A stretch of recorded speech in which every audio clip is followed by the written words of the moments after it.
Hi, good morning. Dito ulit tayo, bisita ulit tayo ng ating kalabasa. Ng ating mga pananim. Ayan. Napaka ganda ng umaga. Dito muna tayo sa ating mga sitaw. Look at this. Look at that. Sitaw na siya. May mga flower pa siya. Soon. Ayan. Oh my God. Dami niyang bunga. Ang dami niyang bunga. And this one is... Wow. Haba ng sitaw. This. Haba niya. Yabang ng aking sitaw. Ay. This.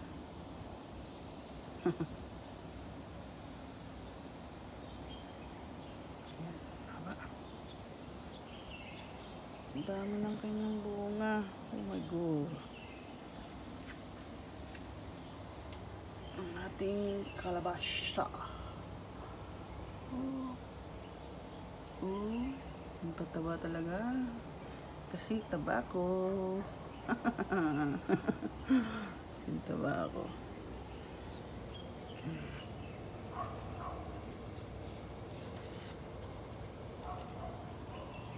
May ating isang bunga.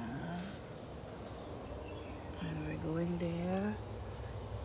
Ayan yung ating pangalawang bunga. May malaki-laki na yan. Ayan.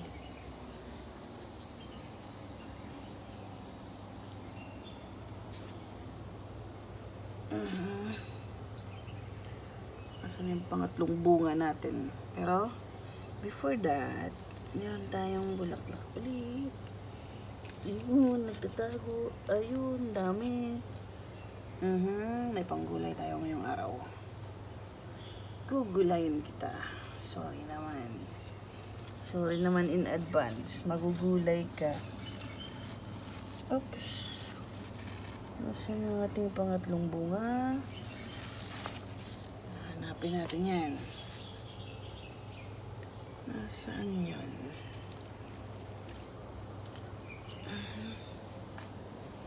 Hanapin natin yun. Meron tayong pangatlong bunga.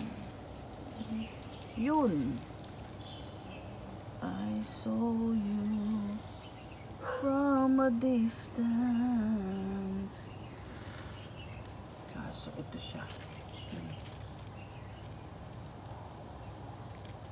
Yun, pangatlo. Ay ako yun, pangatlo. Pangatlong bunga. And we have pang-apat. Daran! Pang-lima pa nga. Yun, pang-lima. Bunga po yan. Ang dami na. Marami tayong bunga ng kalabasa. So,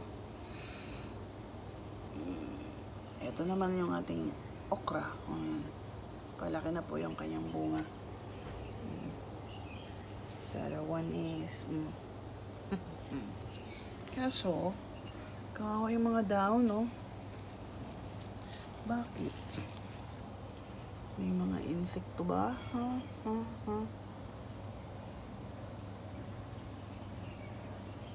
Ayun, tatanggalan natin ng mga 1, 2, 3, 4, 5, 6. Wow! 6 na bulaklak. So, bulaklak lang pwede natin kunin dahil yung mga talbos this time is may mga bunga. Nagpapayabang yung kalabasa natin ngayon. Kung before puro siya bulaklak, this time talagang namunga na siya. May mga buto na talaga, makikita mo yung iba, may mga differences pala talaga. Iba yung pag flower lang yung kalalabasan niya, at iba din talaga pag magbunga na kasi mayroon siyang bilog. mga kabahag. Pabilog siya. Yung so ngayon, i-harvest natin siya. Pero maya na lang. Iisip pa tayo ng kung anong ihalo sa kanila. So, ayun. Ayan, thank you mga kabahag. Ayan, thank you for,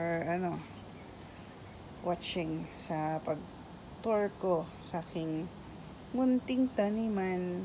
Ayan, mga kabahag, kitang-kita naman. Nasa container lang yan. Kumbaga paso lang yan. Pero ang tataba ng ating mga bulaklak. Yan.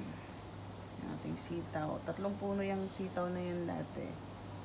So nabuhay silang lahat. And namumunga talaga. Yan. Meron mga bulaklak pa talaga na nag-bloom. So ito pala. Pag yan ay nalaga, sitaw na siya. Kagaya nito. Diba? Yung bulaklak. Tanggalin natin ha. Tanggalin natin itong pinakabalot niya. Sitaw na pala yan. Kaya matanggal. Yun. Yan siya.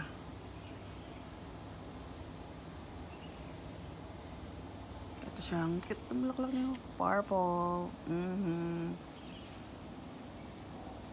Ayan. Purple.